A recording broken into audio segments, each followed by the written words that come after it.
ভাই কি ভাই? মোবাইলটা না অনেক কষ্ট করে কিনছিলাম ভাই, বুঝছেন? মোবাইল আছে না, কালকার থেকে অন হইতেছে না ভাই। এটার কষ্ট অনেক ঠিক করে দেন না ভাই। অনেক কষ্ট করে কিনছি ভাই। ভাই এটার মধ্যে অনেক ইম্পর্টেন্ট জিনিস আছে, আর কটা নাম্বার আছে ভাই পার্সোনাল, বুঝছেন? এটা লাগবেই ভাই। এটি ভাই যেমনি হোক ঠিক করে দেন মোবাইলটা। আচ্ছা দেন। কি মোবাইল আপনারটা? মোবাইল নাম্বারটিগুলো দরকার না? দাঁড়ান দেখতেছি, একটু দেখতেছি। হ্যাঁ,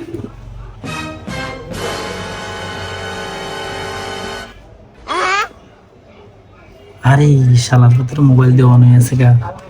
তারে দিয়ে দিলে তো অন হইতো না, টেয়াটা পাইতাম না। আচ্ছা ভাই, একটু কাজ করেন, মোবাইলে একটু অনেক সমস্যা আছে মাদারবোর্ডে। আমি একটু দেখি। হ্যাঁ, আপনি একটু 5টা মিনিট ঘুরেন দিয়ে আসেন। ভাই ঠিক হইব তো? হ্যাঁ ভাই, এটা আমার খুব দরকার নাম্বারগুলো, বুঝছেন ভাই? যেমনি হোক আপনি একটু কষ্ট করে ভাই ঠিক করে দেন মোবাইলটার ভাই। ভাই আমার লাগবে, আমি একটু পরে আইতেছে ভাই। মোবাইলটা তো ঠিক হয়ে গেল গা, কোপটা ভালোই হইব। হ্যাঁ, বেহতার, কত বেহতার কাস্টমার। হ্যাঁ, এই মোবাইলটা বাটনটা টিপ দিয়ে রাখলেই অন হয়ে দেখে এই দূরে ফেরে না। দেখি তাই হোক একটু পরে। ভাই মোবাইলটা ঠিক হয়েছে নি ভাই? ও ভাই, অনেক কষ্টের পর ভাই মোবাইলটা ঠিক হয়েছে। অনেক কিছু করানো লাগছে ভাই, এটা আছে না এত সহজে কিন্তু ঠিক হয়েছে না। কিন্তু আপনার আপনার দিকে চাইয়া আপনার মনটা, আপনার চেহারাটা দেখে অনেক মায়া লাগছে ভাই। এর লেগে কইছি, এর লেগে ঠিক করে দিছি। নেন। যাক, মোবাইলটা ঠিক হইলো, ভাল লাগলো ভাই। হয়তো অনেক কষ্ট করে মোবাইলটা ঠিক করছে।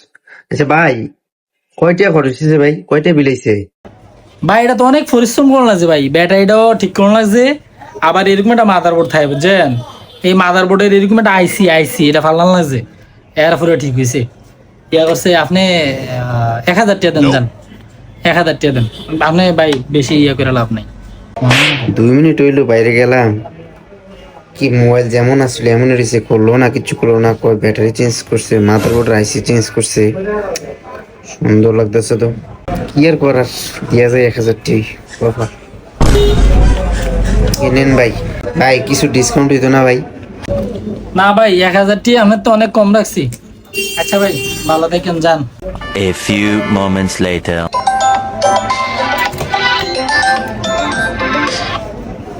হ্যাঁ ভাই, কি কোন, কি হয়েছে? কোন হাসপাতাল আছে? অনেক সময় মানুষ না জেনে না বুঝে আমাদের কাছে আসে একটু সেবা পাওয়ার জন্য, কিন্তু আমরা যদি তাদেরকে ঠকাই দেই তাহলে আমরাও কোনো এক জায়গার মধ্যে আমরাও ঠকে যাব। এজন্য সাবধান।